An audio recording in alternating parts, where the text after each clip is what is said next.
Vamos falar então agora do tempo de vida do Satoshi, tá?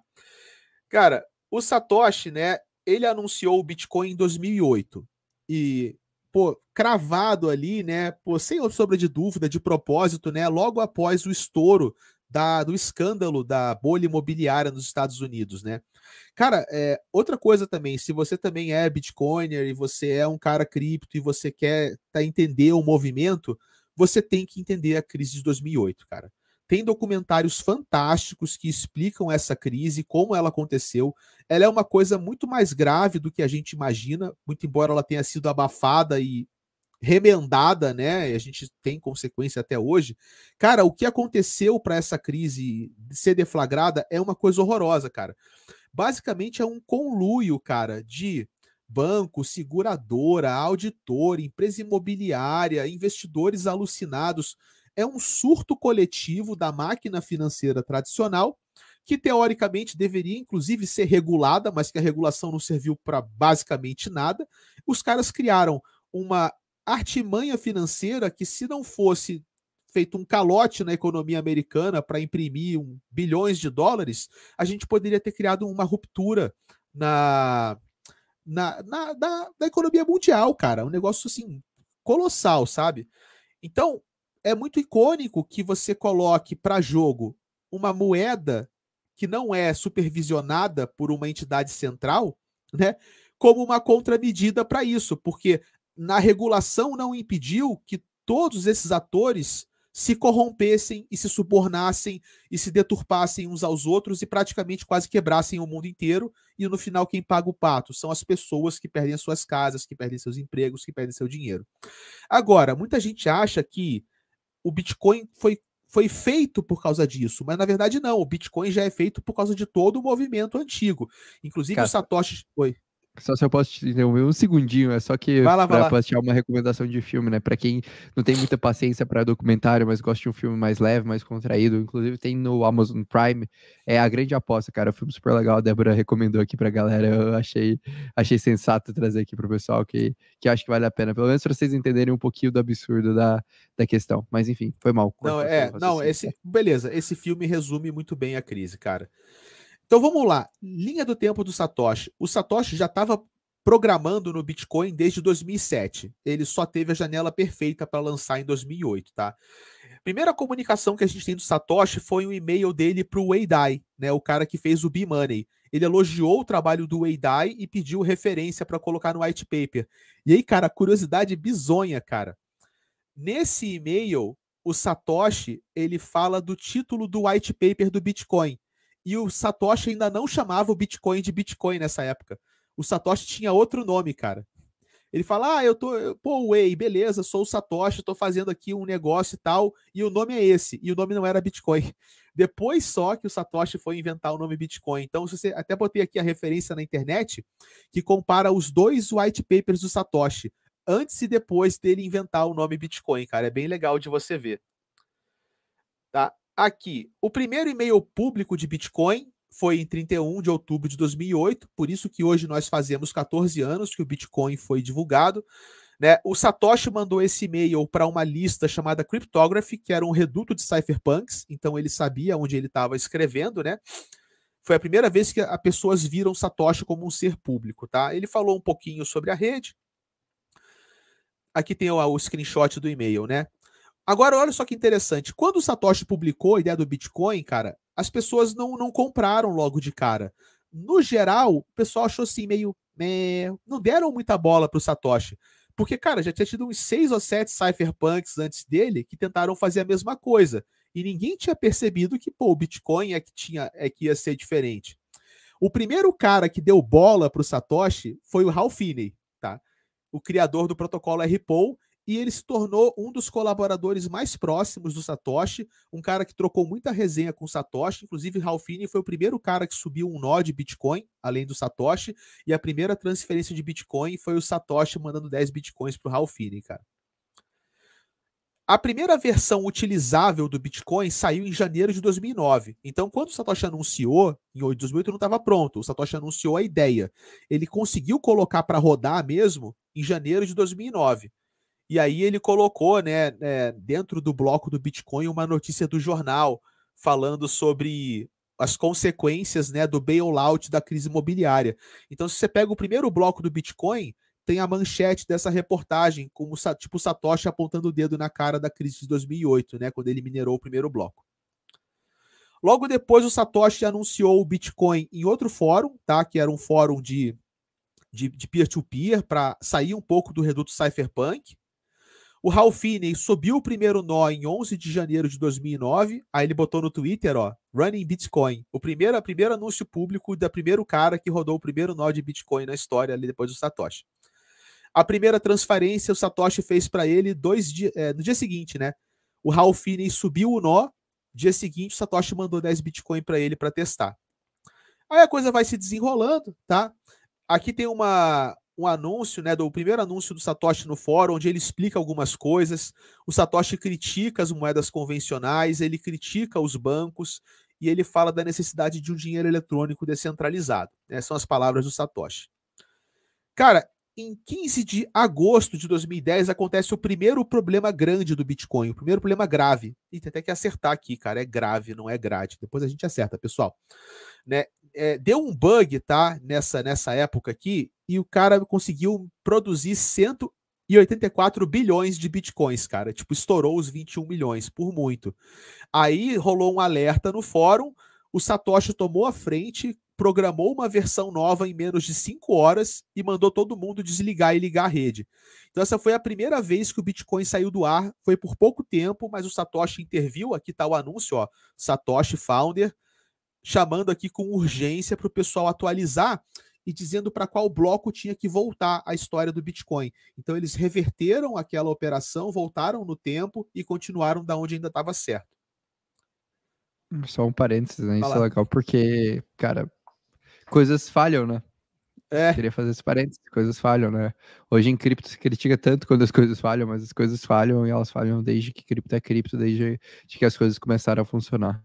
E quem resolveu foi o cara, né? Não foi a comunidade, né? Tipo, o Satoshi meteu a mão na massa, falou, ó, galera, é isso e é isso, resolve aí, né?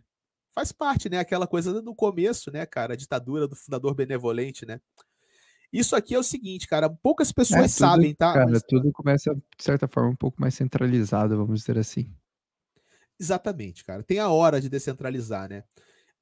Agora, um ponto que poucas pessoas sabem, tá? Mas lá para setembro de 2010, começou a surgir uma onda de antagonismo com o Satoshi, tá?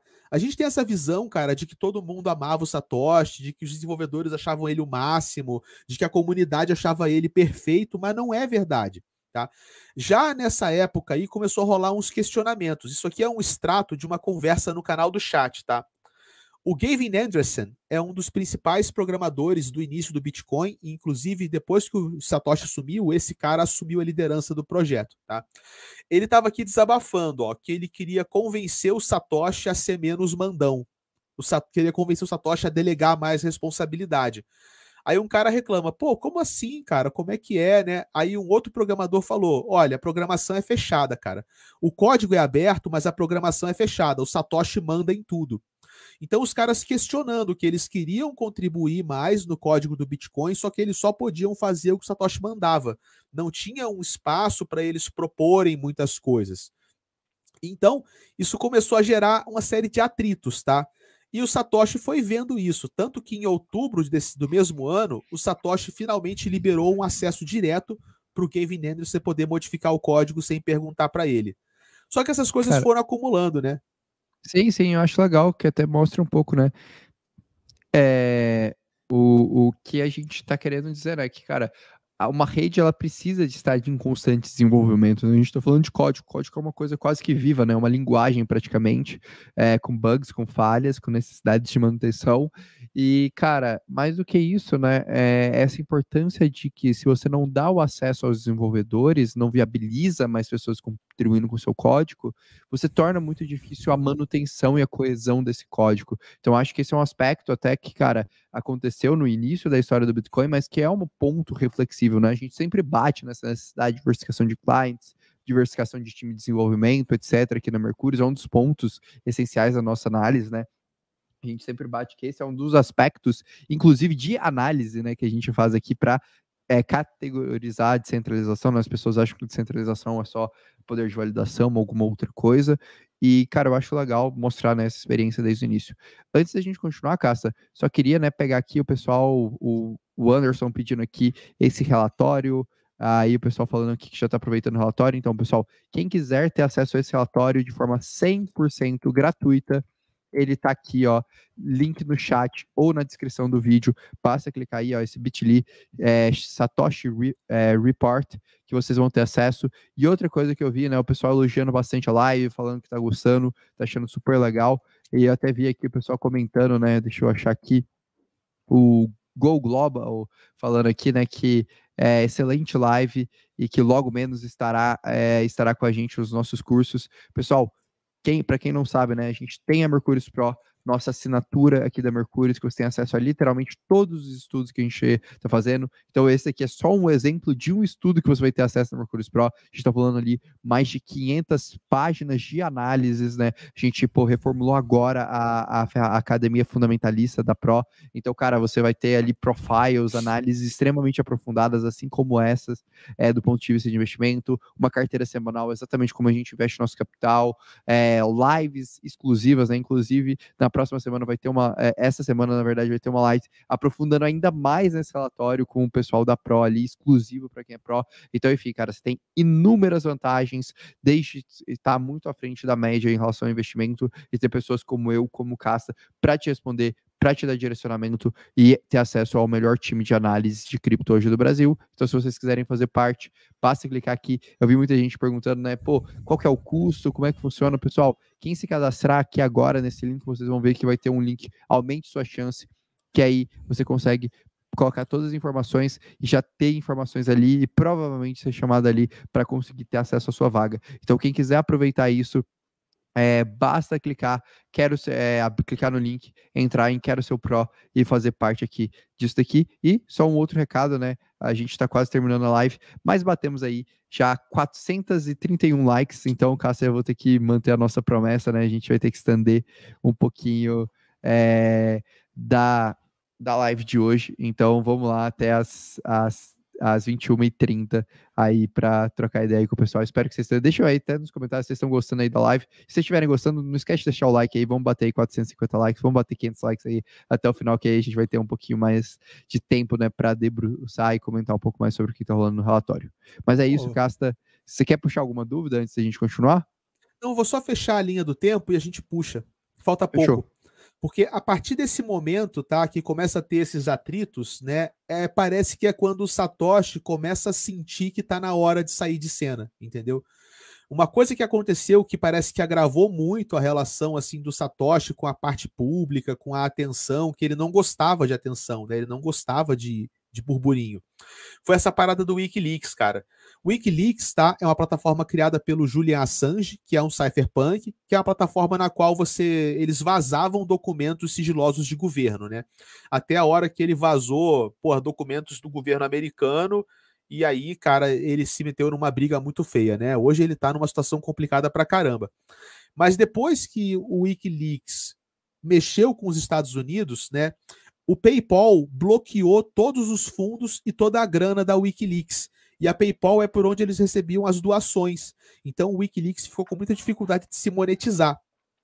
Aí alguém sugeriu no fórum do Bitcoin e falou: pô, cara, vamos usar Bitcoin para financiar o Wikileaks, né? Pô, maravilha, né? Cypherpunk com Cypherpunk. Moeda libertária financiando plataforma libertária, cara. O que pode ser melhor do que isso, né?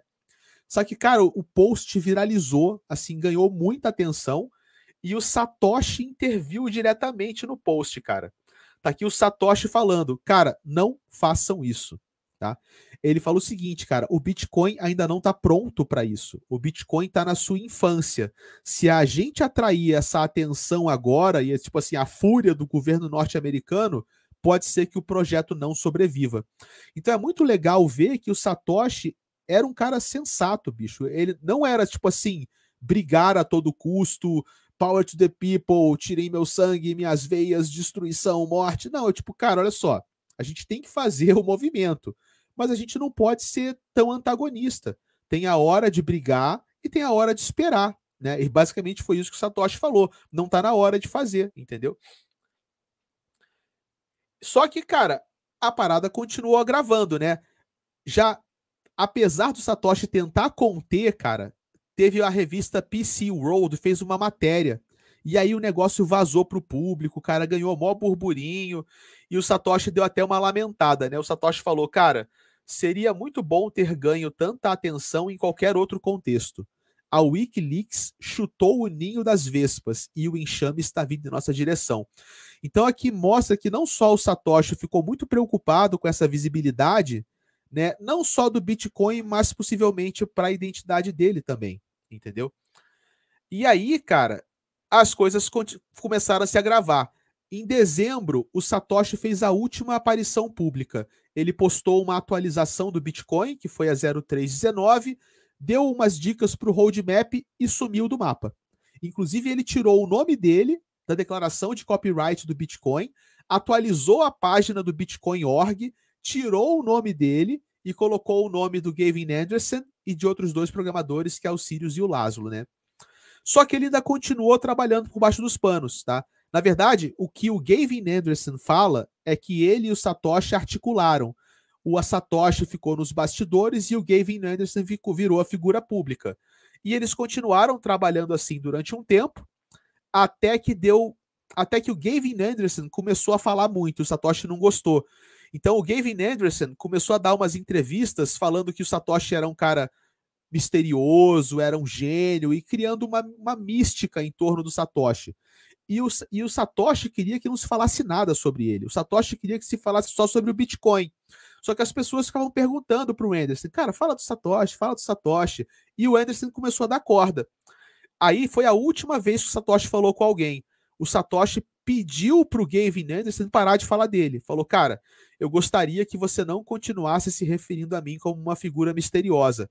A imprensa distorce isso pelo ângulo de uma moeda pirata. Talvez seja melhor focar no projeto e focar nos teus programadores, entendeu? E aí o Anderson, nessa altura do campeonato, tinha sido chamado para dar uma palestra sobre o Bitcoin na CIA, mané. E aí ele falou, Satoshi, fui chamado para falar sobre Bitcoin na CIA. E aí o Satoshi sumiu de vez e ninguém nunca mais ouviu falar dele, né? Depois que ele viu que o negócio estava indo para o buraco mais embaixo, ele sumiu para sempre, tá? E aí a gente fecha a linha do tempo do Satoshi, cara.